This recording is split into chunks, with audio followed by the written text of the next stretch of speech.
Oui. Bonjour. Bonjour. Voilà donc le bureau de la présidente. C'est ça. C'est ça. Exceptionnellement, extrêmement rangé, c'est grâce à vous. Vous attendiez notre venue, ouais, c'est ça. Parce que Un petit peu. il n'y a pas beaucoup de dossiers. En général, il y a 8 tonnes de papier, mais là, du coup, votre arrivée a fait disparaître tout ce bazar. Qu'est-ce qu'il raconte pour vous, ce bureau? C'est très personnel, bien sûr.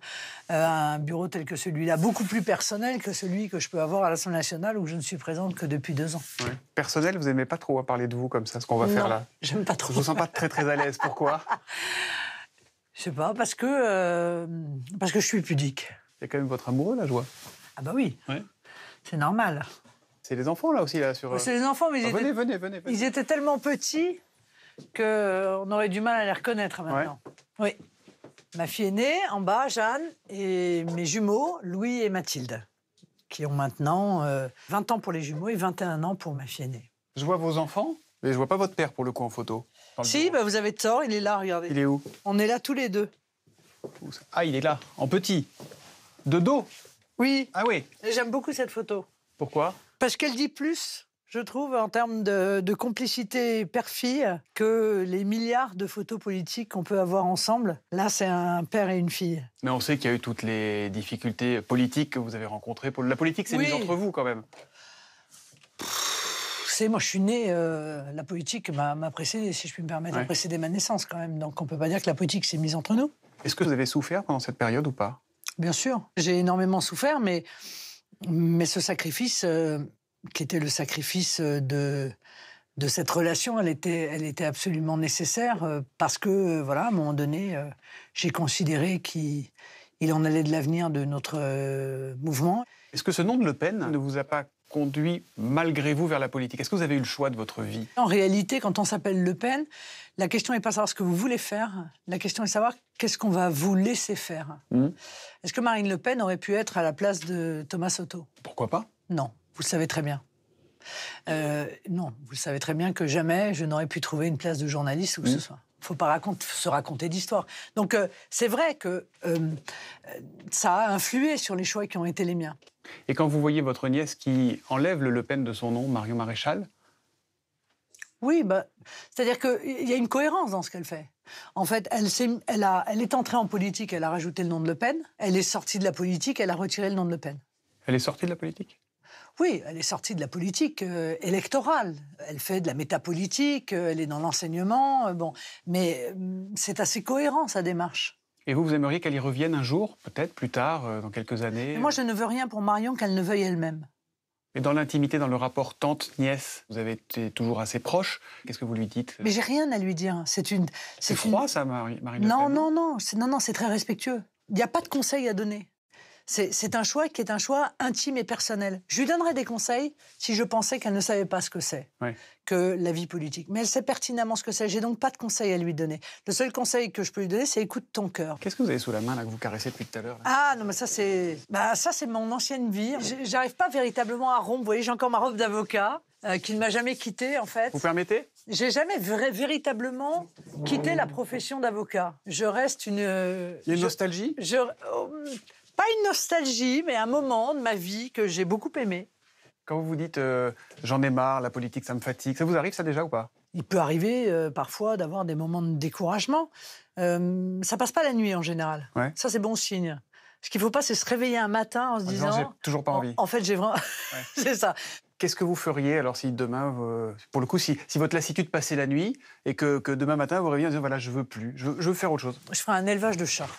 J'élèverais des chats. Sérieusement? Sérieusement, oui. Vous préfériez élever des chats que de remettre la robe d'avocate? Oh oui, j'ai fait le tour.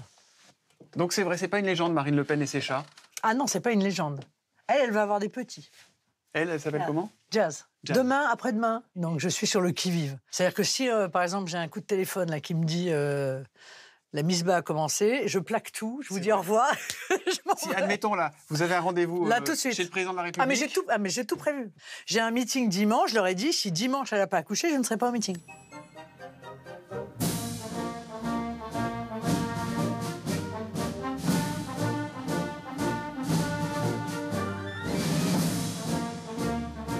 Je ne vois pas dans votre bureau, Marine Le Pen, de photos d'Emmanuel Macron, le chef de l'État. Non, enfin, c'est pas une mairie ici, hein, c'est mon bureau.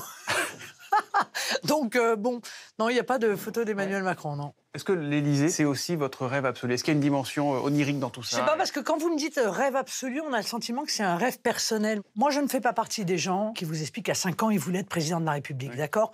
Moi, c'est pas mon cas. Je ne rêve pas de ça, je ne me rase pas les jambes en pensant être président de la République. Voilà, ça n'est pas vrai. Si je trouve que c'est moi qui suis la mieux placée aux futures élections présidentielles pour refaire ce qui sera une troisième présidentielle. Là, je vais déclencher mon alerte langue de bois. On va se parler. Mais d'accord, mais qu'est-ce que vous voulez que je vous dise, moi? Est-ce que vous avez encore la niaque et vous avez encore envie d'y aller en 2022 quand vous y pensez, par exemple? J'y réfléchirai. Et si ça doit être moi? En tout cas, vous dites pas non. Vous dites pas c'est fini, j'en ai fait. Si les adhérents considèrent que je suis la mieux placée pour y aller, j'irai. Bon, on va s'asseoir. Mais bon, c'est pas une obsession, quoi. À propos de présidentielle, je sais que on vous en a beaucoup parlé, vous en avez marre, etc. de ce sujet, mais quand même, juste quelques mots sur le débat d'entre-deux tours. Comment vous l'avez vécu intimement? Mal parce qu'il est arrivé, si vous voulez, dans une conjonction d'erreurs de notre part. L'erreur de l'agenda, où honnêtement, on a démultiplié les événements, de rendez-vous avant, les déplacements, etc. J'étais crevé. Quand est-ce que vous vous dites « je suis passé à côté » ? Je crois que j'en ai eu conscience assez rapidement, en réalité. Hein. Pendant le direct? Oui, bien sûr. Ouais. Est-ce que vous pensez sincèrement, au fond de vous, que si vous aviez réussi ce débat, vous pouviez gagner la présidentielle de dimanche, ou est-ce que les écarts étaient déjà... Non, je pense que les écarts étaient trop importants. Mais j'aurais pu faire un meilleur score, voilà. Donc là, c'est la première fois que vous dites que de toutes les manières, même si vous aviez réussi le débat, vous n'auriez pas gagné la présidentielle? Non, je pense pas. Je pense qu'il y avait trop d'écart. Enfin, c'est mathématique. Hein.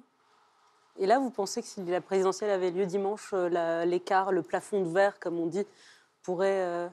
Oui, je pense que ce plafond de verre ne cesse d'être repoussé d'élection en élection. Et j'en veux pour preuve, d'ailleurs, les différents sondages qui mettent Emmanuel Macron vainqueur à chaque fois, si le second tour avait lieu demain. Mais on peut pas, c'est pas sur le second tour, c'est sur la capacité à arriver au pouvoir. Vous voyez, là, il y a un sondage récemment qui dit qu'il y a 47% des Français qui pensent qu'on peut arriver au pouvoir. Mais rien que cela démontre qu'en réalité, l'idée qu'il puisse y avoir une alternance et que cette alternance puisse passer par les nationaux que nous sommes est une idée qui fait son chemin de plus en plus vite. Eh bien,